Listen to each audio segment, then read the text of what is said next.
Hello to everyone and welcome to today's webinar. My name is Tanner Swift and I'll be your moderator for today's session. I'm pleased to introduce today's speakers, George Kukis, who will later be joined by Quinn Sider and Kurt Klass. But before I hand the mic over to our presenter, I do have a few housekeeping items to cover about today's presentation. Today's webinar will be recorded and made available on demand after the live session. We will provide you with some of those details at the end. Also, we'd love to hear from you during today's presentation. If you are here on WebEx with us and have any questions for our presenters, please submit those through the Q&A panel where our wonderful panelists are ready to respond. If you're also attending via live stream through YouTube with us today, we have a Slido link in which you can participate and send some questions through there, and we will answer some of those through our Q&A sessions. If you experience any audio issues today, please use the call-in number displayed on the chat screen. I will once again post that momentarily. So without further ado, I'd like to kick things off by welcoming George. George, right over to you.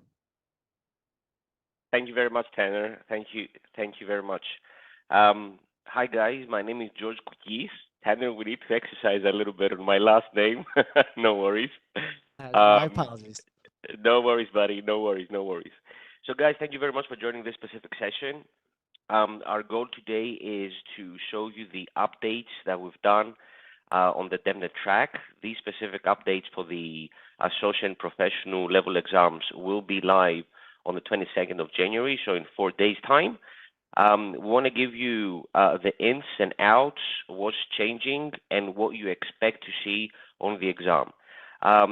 Leaving this aside, we will also show you some prep tips, some recommendations, some study guides. Plus, we'll also touch base on the DevNet expert just to give you some insights of what exactly you should expect in the near future. I always like to start all the presentations with an eagle's eye. So a high-level overview of what exactly is available today for the DevNet track.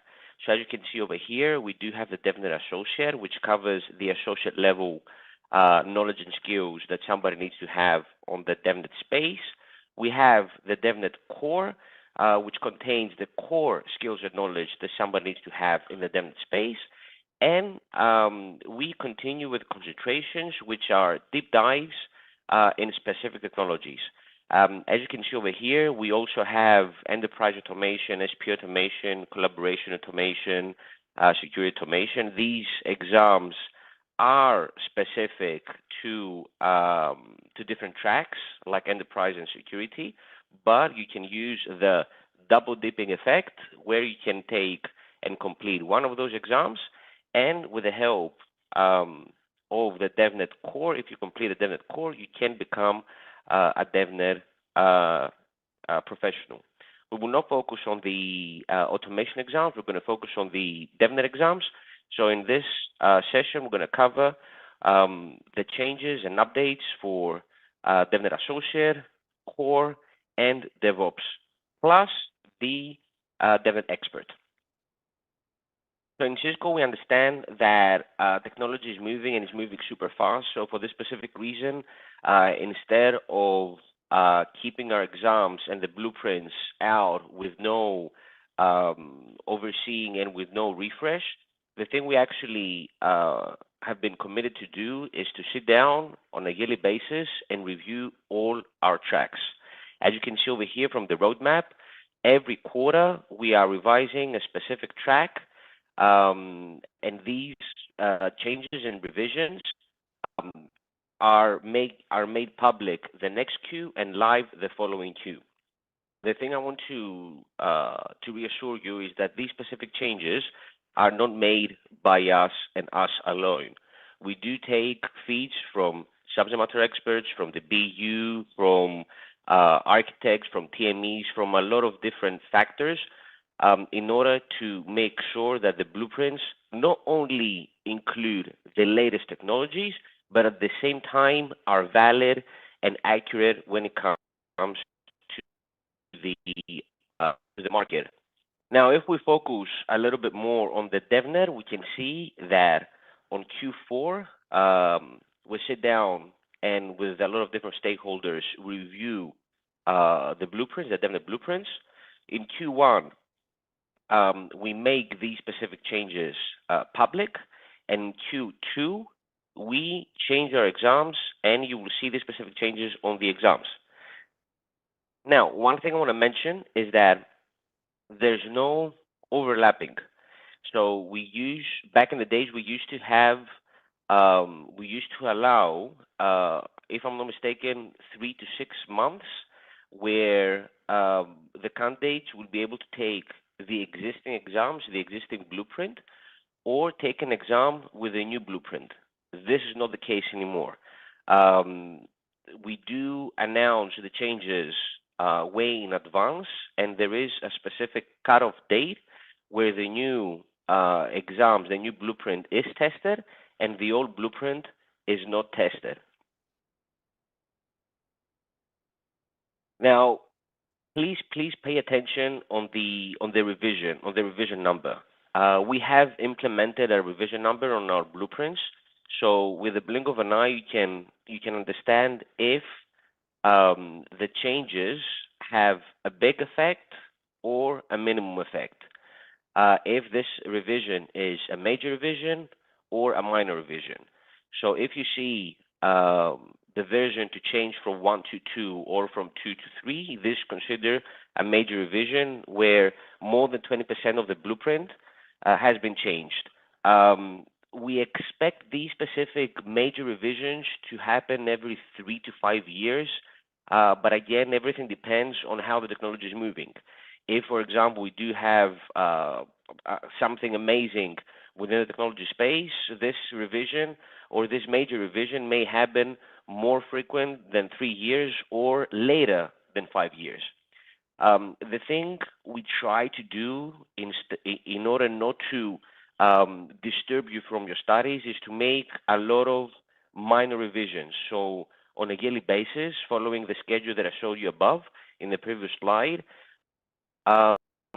we tend to make small adjustments in order not to disturb you from your studies. So if you see a revision change from 1.1 to 1.2 or from 2.2 to 2.3, this is considered a minor revision. In these minor revisions, we usually adjust our blueprints with new device names, or we might add or remove something that becomes obsolete. But the minor revisions are considered or capture less than 20% of the blueprint. Now, one thing I want to point out, because a lot of you may think that revision is something big, and because I had quite a few discussions with a few candidates, most of you take a step. They wait to see the announcement, they check to see the changes, and they try to put their studies aside for a few months in order to make themselves familiar with the new content.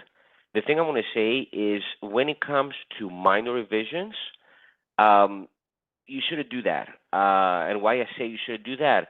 Just go ahead and take the exam, complete your preparation, take the exam. And the reason for saying this, because the changes are not so big. And I do have a few slides to show you the changes on all of the exams, on the DevNet Associate, DevNet Core, and DevOps. Deep diving in DevNet Core, we have made a minor revision of Dev Core, and as you can see over here on 3.3, we took away UCS Director, which is going end of life, and on 3.4, we just made a naming update, so we removed Teams from WebEx. In 3.5, we updated the names of a few security products, and we added Cisco XDR. On 3.9.b, we updated the naming for WebEx. So from WebEx Teams, we made it WebEx. And on 5.3, we took away Viral, which is replaced by CML, the Cisco Modern Gloves. And 5.6, we took away Ceph and replaced it with Terraform. The reason why we did this is because Ceph is not so widely used anymore within the Cisco products. These are all the changes that are happening in the DevNet Associate space. Now, if we move in the dev core, the changes are even less. In 3.1, we just updated the naming for the dev for WebEx. So from WebEx Teams, we renamed it to WebEx because the API has been renamed as well. And on 5.3.b, we took away Puppet and we replaced it with Terraform. Why we did this? Because same as Ceph, Puppet is not widely used anymore within the Cisco products. Terraform tends to gain more and more space. And if we move to DevOps, in 1.1, we took away drone and replaced it with GitLab. In 1.7, we added an extra task interpreter GitLab CI/CD configuration file. And essentially, this is because we removed 4.4. We felt that 4.4 has a better home in domain 1, and that's the reason why we took away 4.4 and we created a new task on 1.7. 3.2, we removed Ceph and Puppet because, as mentioned above, in DevNet Associate and Dev Core, Puppet and Ceph do not have so many applications nowadays. And on 5.5.b, we updated the naming. We should have removed Teams.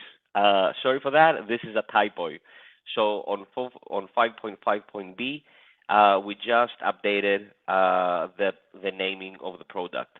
Now, as you can see from these three last slides, the changes are minimum. That's the reason why I said don't hold back. Just continue your studies and go for the exam. Even if, for example, on DevOps you miss 1.7, this will not cost you the certification. Now, moving DevIoT and DevWebEx on the 22nd of January, they become retired. You will not be able to take these two certifications from the 22nd of January forward. And the reason why we are retiring these two blueprints, these two exams, is because we didn't see so much traction. Now, when it comes to DevWebEx, we did see some of the technologies covered in DevWebEx are already covered in collaboration automation. And when it comes to DevIoT, the public just didn't feel so much. Obviously, we do have a product. We do have a product line for IoT applications, but it seems that the candidates didn't go for the certifications a lot. Obviously, we do make some market research. We always try to provide the candidates and the audience as many certifications options available. We do want to try a few things. Sometimes they work out, sometimes not. Now, all these things that I've shown you, it's not inside information, right? You can see, you can find everything. If you click on the link down below, which is super small over there, or if you search for Cisco Certification Roadmap, you will see a web page that contains every information that I've shared today. If you scroll on this specific web page, in the middle, you can see different tabs, specific technology, and if you pick DevNet, you can see all the latest, all the news, all the revisions, including news and topics. The nice thing that I want to share over here is the release notes, where it gives you a summary page of what I showed you right now, plus the DevNet Learning Matrix, where it is a resource that we created internally and contains study resources, book, Cisco live presentations, configuration guides, and a lot of different things that you can use during your preparation. I don't want to say that it's you should use it as a Bible or one resource that contains everything, but it's a fantastic starting point in order to begin and proceed your studies. Now let's see some tips. The main problem that the majority of the candidates are having when they start preparing for their exams is starting the blueprint. So they see a piece of paper that has different topics, but um, they're not ready and they do not understand how exactly to read it in order to take the most out of it. The blueprint contains a lot of secrets that if you are able to decrypt, it will definitely help you a lot to proceed your studies. So taking as an example the DevNet Associate, uh, highlighted in green, this is the high-level description of what exactly will be covered in this section. The number next to it, the domain weight, um, shows the percentage of the questions from the whole exam that you expect to see, the percentage of the questions, the whole exam that you expect to see from this section. The task, which highlighted in purple, is a lower description of what would be tested, and a subtask is an even lower level or description of the topic. Now, leaving this aside, I would like you to focus on the first verb on each task. You can see describe, identify, configure, implement. This sets the depth of knowledge. In Cisco, we use something which is called cognitive complexity, and it's a way which is used from academics, from testing organizations, and it's a nice way to set the depth of knowledge, how deep or shallow you will go in each topic. When you see describe, explain, and understand, we are looking for lookup knowledge. So either you know it or not. You usually expect to see one-liner STEAM, and it usually asks for properties, for examples, general understanding of the topic. If we go a step forward, compare, we're comparing two different things. We might be comparing two different devices, two different applications, or two different properties of an installation on an API or a device.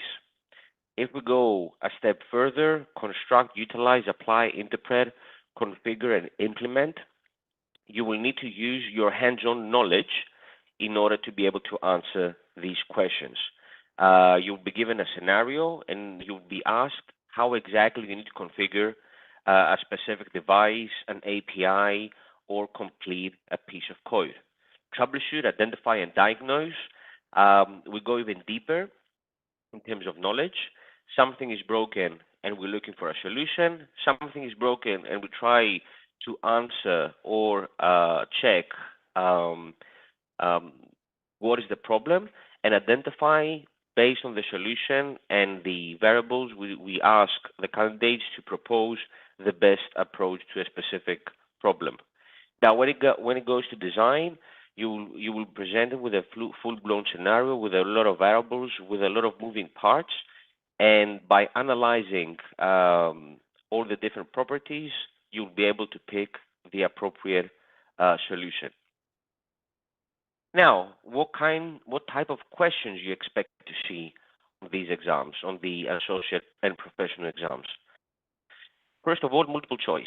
Pick one or pick two. Drag and drops. You might see the traditional drag and drops where you take something from the one side and you drop it on something on the left.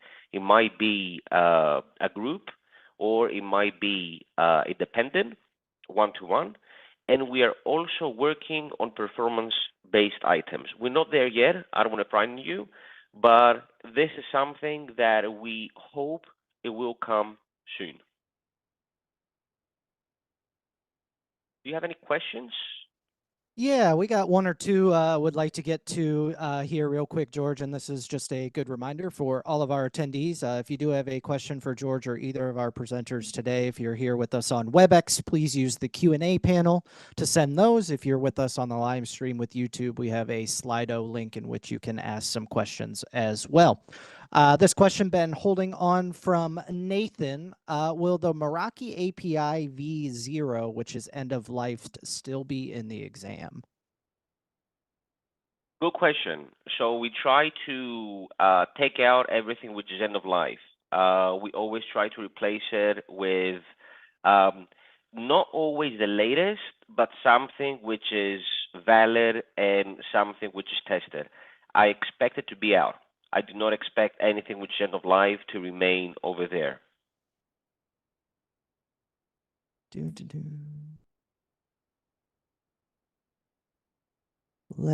Sorry, just trying to sort through the Q&A window here. Here is another question, and then we'll continue on. This one from Felipe. I passed the DevNet Associate 200-901 exam. I also passed the Dev 300-920 exam, which is going to be deprecated a few months ago. I planned the Dev Core exam within the next few weeks. Will I get the DevNet Professional Cert level, even though Yes. the prior exam got deprecated? Yeah. Although the DevWebEx will be end of life, meaning that nobody will be able to take it from the 22nd of January onwards, that's the date where the new blueprints will hit the streets, right? So from the 22nd of January onward, the DevNet Associate version 1.1, Dev Core version 1.1, and DevOps version 1.1 will be tested. Plus, as mentioned in the slides, DevIoT and DevWebEx will be end of life. Now, just to answer your question, yes, although we will be the DevWebEx will be end of life, you will keep your status, if I'm not mistaken, for 3 years. So if you're preparing for the Dev Core and you take the Dev Core, then you will get your DevNet Professional. I don't see any problems or any reason not to go for it. And good luck, by the way. Perfect. Thank you.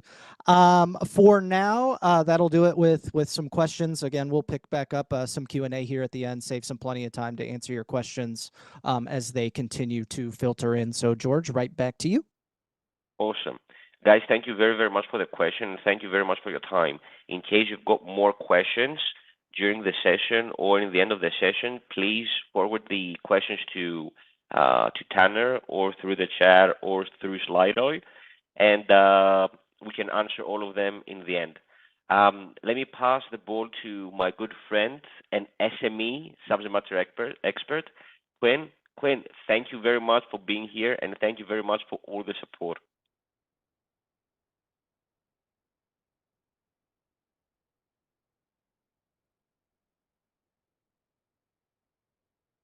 Quinn, we do not have any audio.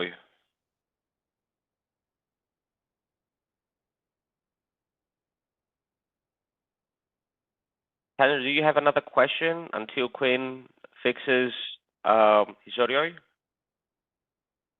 Yeah, good.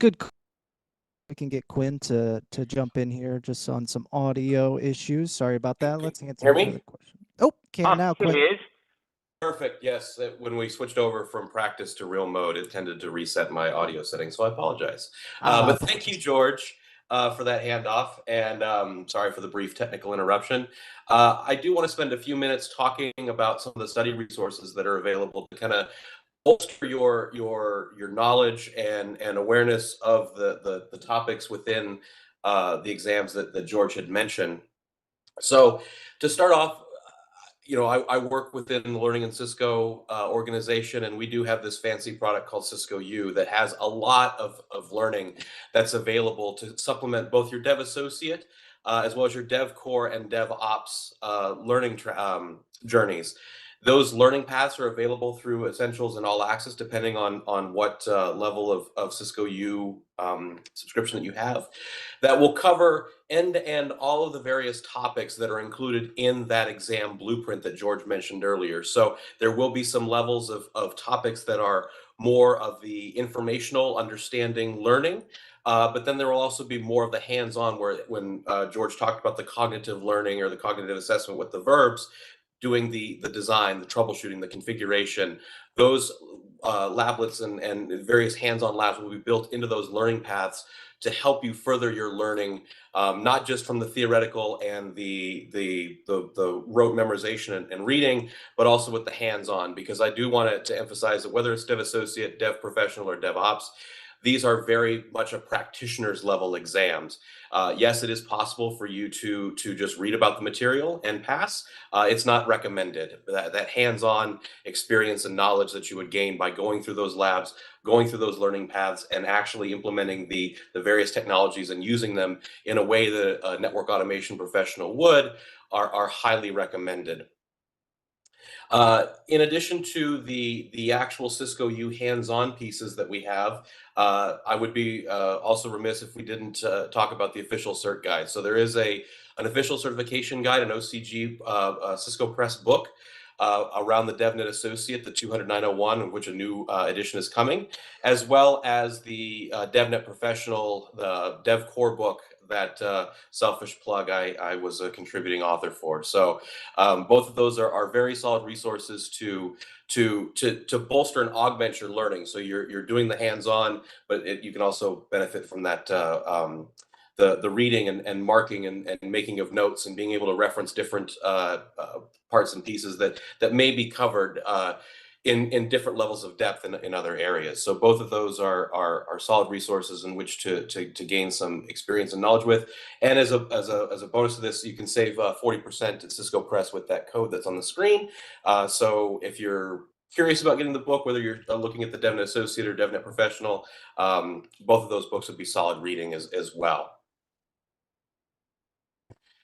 And while we know that there are lots of resources that are available for, within Cisco U, the Cisco Learning Network has created a very robust community around the whole network automation space. So we do have specific communities around the DevNet certifications themselves, but also what I've noticed a lot of in my perusal of these communities is it's not just specifically focused on the certification pieces. Yes, there may be questions about Terraform on the exam, or there may be something about netconf yang, or something about a Docker container, but those questions are also contributed and answered by people who have done this in practice. So it's not just the, hey, we have some people who are answering specifically to the exam blueprint, but hey, here's how we can take that exam blueprint and expand your knowledge and how you would use it in an actual real implementation and help those hands-on studies as well. So it gives you that completely well-rounded understanding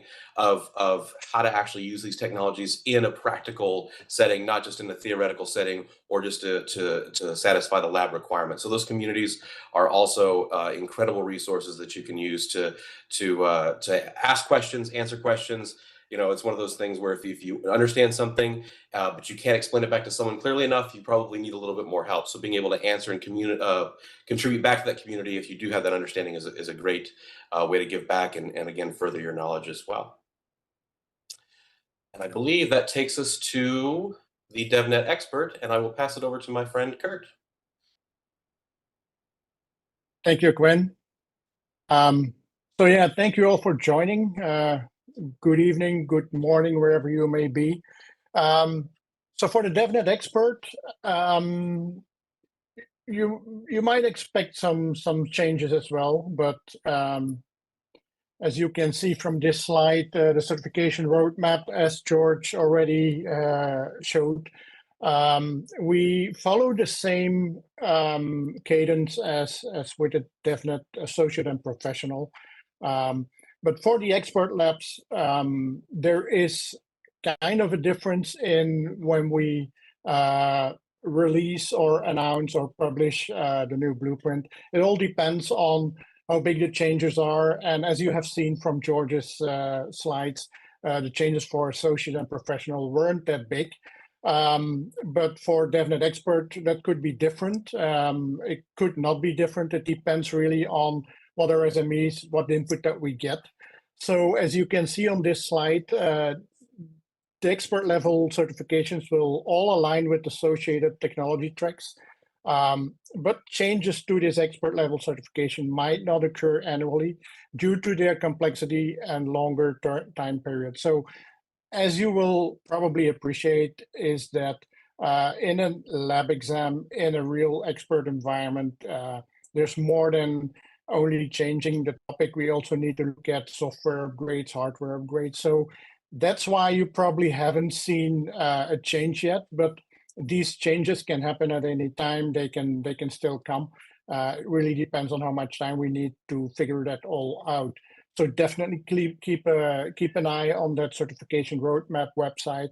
And once there are changes, you will be notified. And we will probably have another session like this. Nevertheless, for those interested in a DevNet expert, I would like to give you like short overview of what we expect in a DevNet expert. So different from associate and professional exams, in a DevNet expert, we try to test you on the full software development life cycle, as you can see here. So we'll start with a design section. The first thing you get when you come to the exam, to the lab exam, is a design section to see whether you can design a software solution. From there on, we take you to another section, as I'll show you in a few moments, where we test you on the development, the testing, the deployment, and maintaining your software solution. So that's the basic idea of a DevNet expert. So we'll try to test you on the full software development lifecycle, which is in line with other expert exams. So if you have ever done like a CCIE, you'll see that this is very familiar because in the CCIE, they do a very similar thing. So George already showed this a bit earlier, but just for clarification, the only thing you need to be eligible to take the DevNet expert exam is to pass this Dev Core exam. So the core exam is the only requirement to be eligible to take the lab exam. Nothing else. So even if you don't want to become a DevNet professional, if you think, hey, I'm good enough to do this, I can do this, just take the DevNet core exam. You'll be a DevNet specialist at that point, and you will be eligible. You will be able to book yourself a lab seat in any of our lab locations all around the world. So the exam topic, so this is very similar to an associate or professional exam. So we also have that exam topic list, or the blueprint, as we also tend to say. 5 domains, and you'll see that these are split up similar to an associate or professional exam, also with the blueprint weight. So you can see that domain 1, software design, has 20%, and this is all about designing the software solution. So in this domain, you will mainly see the things that you will see on that first section on the exam. It also includes some troubleshooting things. Second domain, also the largest domain, 30% infrastructure as code. This is all about managing your infrastructure with code. In this domain, you will find things like Terraform, NSO, things like that. I think Ansible is also in there. All these tools that you use to manage and to maintain your software solution, your network with code. Domain 3, also a big one, 25%. So as you can see, domain 2 and 3 are like the most important ones. Network programmability and automation. This is all about like programming your network, for example, automating configuration of iOS XE, for example. ATS is also in here. There's also a part about Yang in here. So all these cool things. Domain 4, only 10%, but don't get fooled. It's also an important domain. Containers, this is all about Docker, Kubernetes, things like that. Only 10%.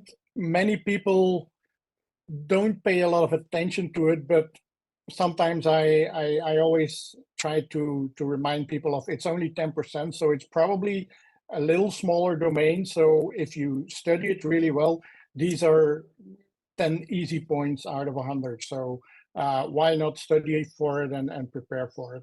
And then last but not least, we also put security in there because we think it's a main part of software development. This contains things like developing according an OWASP framework. So that's the blueprint. When we look at the blueprint, very similar to what George already explained. You have the domain weight, the task, and the subtask. And you'll see, like George explained, we also have these verbs in front of every task or domain or subtask. So like design a solution, recommend, modify, use, troubleshoot, things like that. This is a slight difference from other expert exams where we don't have that. But in DevNet, we wanted to make it very clear what was expected from you. We could have said you have to know Terraform, but nobody knows what to do then. You have to study everything about Terraform. That's almost impossible. So that's why we also put these verbs in the blueprint for DevNet Expert. So what to expect when you get to the exam? So like I said before, when you get to the lab exam, you'll be presented with two separate modules, as we call it. There's a design module and there's a DTDM module. And this is part of the software development lifecycle. In that design module, you will be presented with something that looks very similar when you've already done a written exam. But the difference with this design module is that you will be presented with items and tasks that will contain a lot of extra resources. So it will be a multiple choice or drag and drop question, but there will be a lot of resources attached to it, like emails from stakeholders, like a code output that you have to interpret. And based on that, you have to provide your answer. So it's a lot more than just reading the question and answering it. You will have to dig into some documentation and resources in order to correctly answer that question. From a look and feel, it feels kind of like a written part. It's web-based, backward navigation is disabled, point values are hidden, and the skills required for this one is plan and design. Then you will move on. So this first part is a 3-hour part. Then you will move on to module 2, which is a DTDM module, and that takes 5 hours. You can definitely take less time, but I think based on the volume of questions, you will need almost those 5 hours, I would say. It's hybrid, so that means that it's hands-on. So you will have to like code and work in VS Code.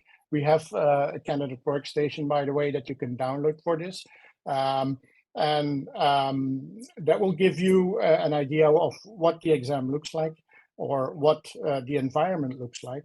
And backward navigation obviously is enabled, so you will be able to move back and forward between items.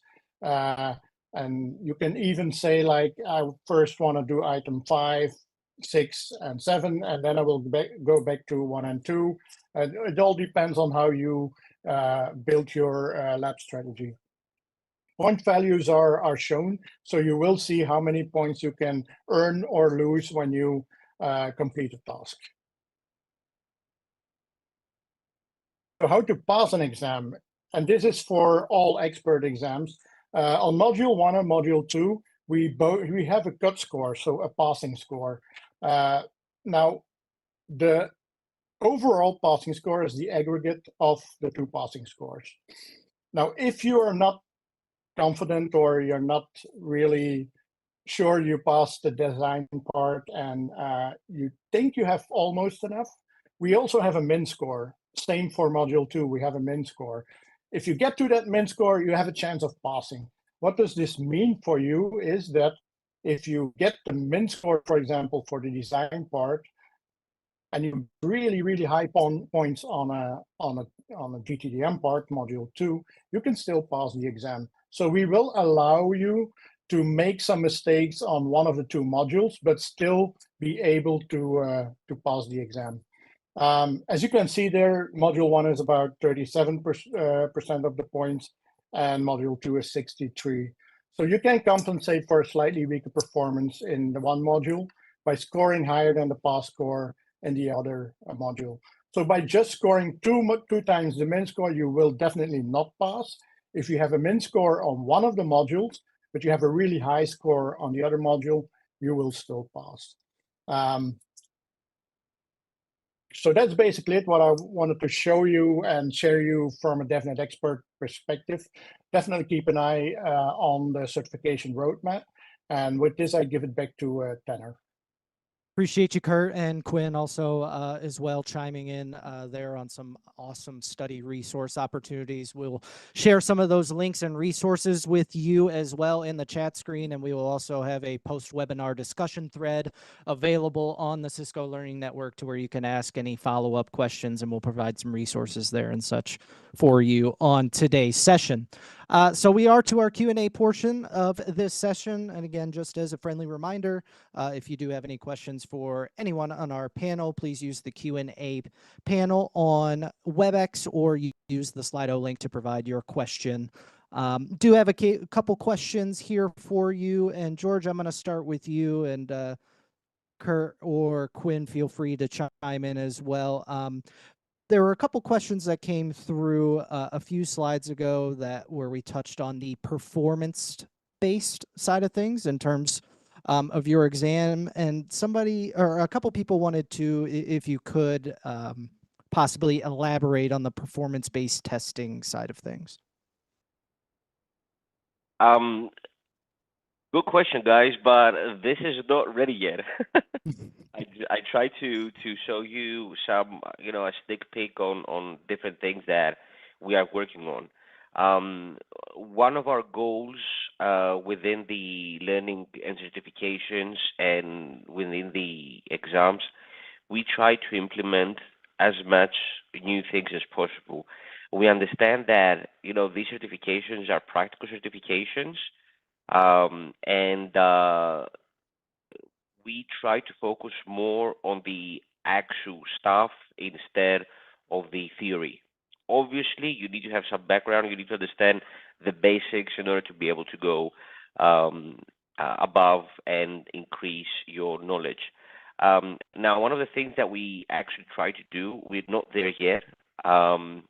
We are trying to introduce and implement live labs, and instead of asking you, I don't know, to apply an API on DNA Center or Cisco Catalyst Center, as I might say. Yeah, thank you, Quinn.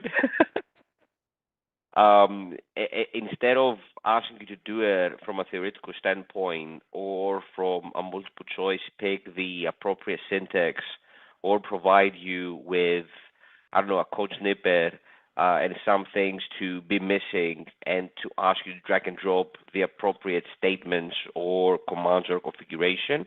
The thing we are actually thinking on doing is to give you the command line to spin up some virtual machines on the background and actually ask you to configure this on a lab environment. We do have some sort of difficulties because you can understand everything needs to be virtual and everything needs to be spin up in the background. So we are dealing with a few hiccups over there, but this is where we're heading. As mentioned in the beginning of the answer, we try to make our exams as technical, or to try and test in a more technical way as possible. Great. Thank you, George. No, really appreciate you just providing a little bit of insight for some of our listeners. We have had a number of questions. Matt, I'm going to pass it to you in this meantime because there's a couple that you wanted to tackle. I've had some questions on official cert guide, some of those sides of things. So Matt, right over to you.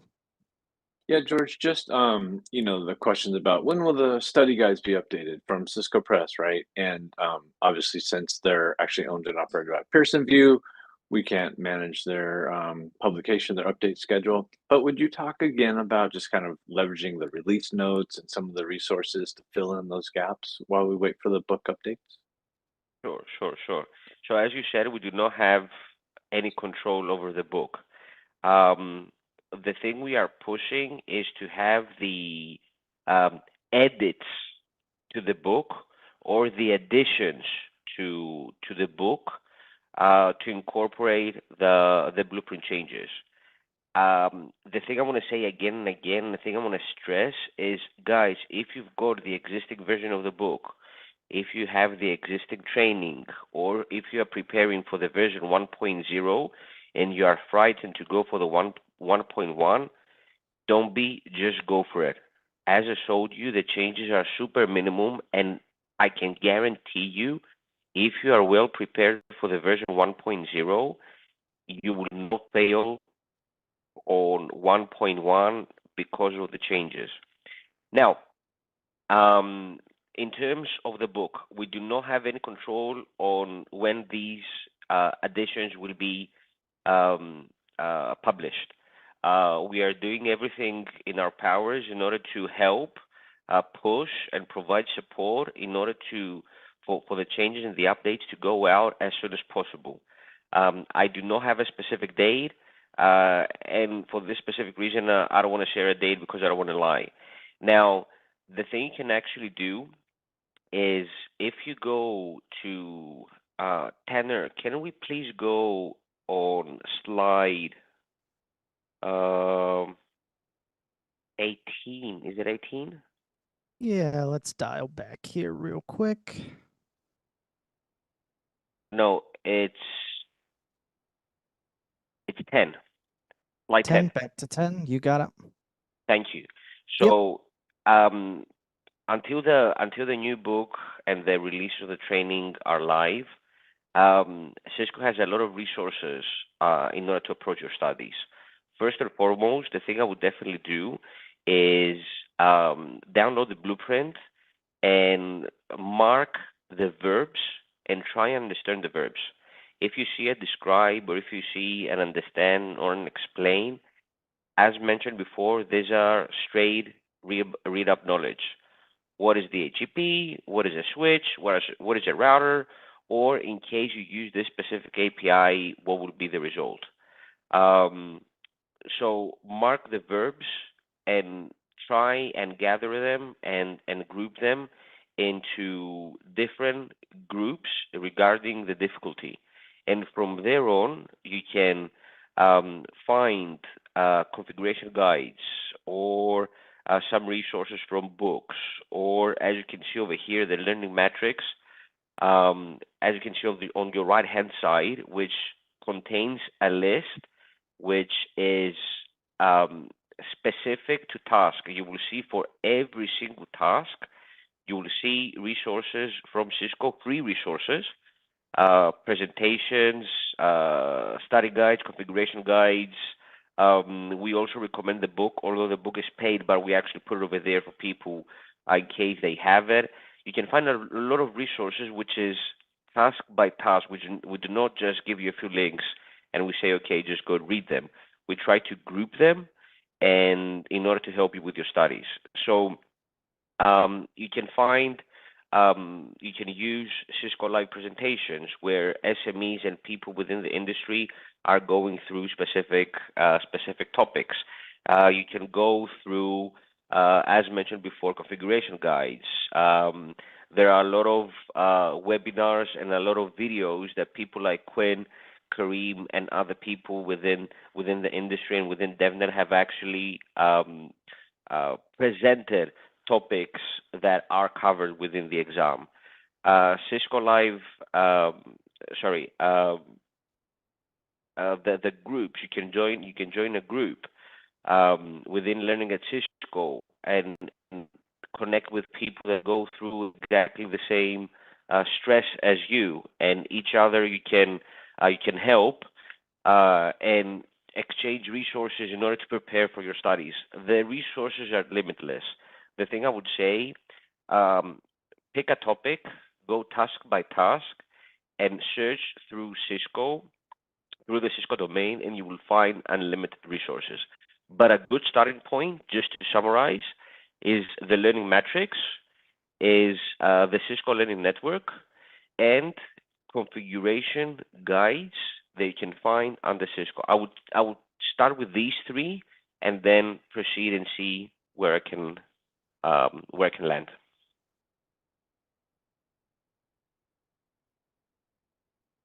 If I can jump in real quick on that as well. I was actually just looking through the changes that you mentioned earlier in the presentation, George, and I think what a lot of people tend to do, and I've done this myself. In fact, when we were presenting for Cisco Live US, I wanted to make some changes, and look at the verb. You said it before. Look at the verbs. If it's just an understand or describe, we don't have to boil the ocean there. Understand the technology, understand the product, understand where it fits. You may not have to use the APIs in any level of depth at all. So while it's important to look at the changes, look at the verbs to go along with that, because it really can shrink the level of changes that have to happen inside of that. Thank you both. I think that nails it perfectly. And Tanner, before I hand it back to you, just one item for Quinn. Quinn, I see you have a couple of Devies on your bookshelf back there, and Daryl wants to know where he can get one. So I'll sign you up to bring one to Daryl at Cisco Live. They've been sitting on my shelf for quite a while. I know that there was at one point some interest in getting some Devies from DevNet, like restarted that production. I'll have to follow up on that. I know at one point they were looking to have some with the Cisco store, but I don't know where the status of that is yet. Thank you, Quinn. Quinn, sorry to jump in. If you sign up anybody from the attendees for a Davy, can you sign me up as well? You get a Devi. You get a Devi. You get a Devi. Everybody gets a Devi. Thank you, Tanner. Wrap us up, buddy. Will do. And thank you, everybody, for your participation and attendance today. Before we do wrap up, and I just kind of want to go down the line here, Kurt, I will start with you. Is there anything else that you wanted to touch on before we do wrap up today? Only one thing. If you come to Cisco Live in Europe, come and see us in the certification booth, and we will be happy to answer any other questions that you have over there. Beautiful. Thank you, Kurt. George, is there anything else that you would like to touch on before we do wrap up? I know I said this quite a few times, but I want to stress it once more. Guys, don't be afraid of the updates. I understand that we do these roadmaps and these webinars, these presentations to show what's new, what's coming. But the main purpose of these webinars is to calm you down and show you that, yes, we are doing some updates. Yes, there is a roadmap in place, but we try to make the changes as minimum as possible in order not to disturb your studies. That's what you need to bear in mind, and do not hold back. Go for the exam. Believe me, the changes are minimum, not maximum. Thank you very much for being here. George, Kurt, Quinn, thank you all so much for what you bring, not just today, but every day to our platforms and the assistance that you provided. It is really, really appreciated. I want to thank our whole team for bringing their knowledge to the Cisco community today and help answering questions. And y'all, as the attendees, we really appreciate y'all. Anytime that you're able to join one of our webinars, our sessions, we really appreciate the talks anytime that we were able to put on one of these. If you do have a question for our panel, we'll keep that Q&A window open for a couple more moments. For even more tutorials, demonstrations, and future webinars, please visit the Cisco Learning Network. We have plenty of content over there that can keep you busy throughout the week. You can also follow up with any further questions on our post-webinar discussion thread on the Cisco Learning Network. I've just placed a link in the chat screen for that. Feel free to ask any further questions or provide some feedback on today's session. Your feedback is important, and at this time, you'll be directed to a post-webinar survey. Please take the time to fill that out. It helps us plan out some future sessions. Once again, we thank everybody for joining us today, and we'll see you next time on the Cisco Learning Network.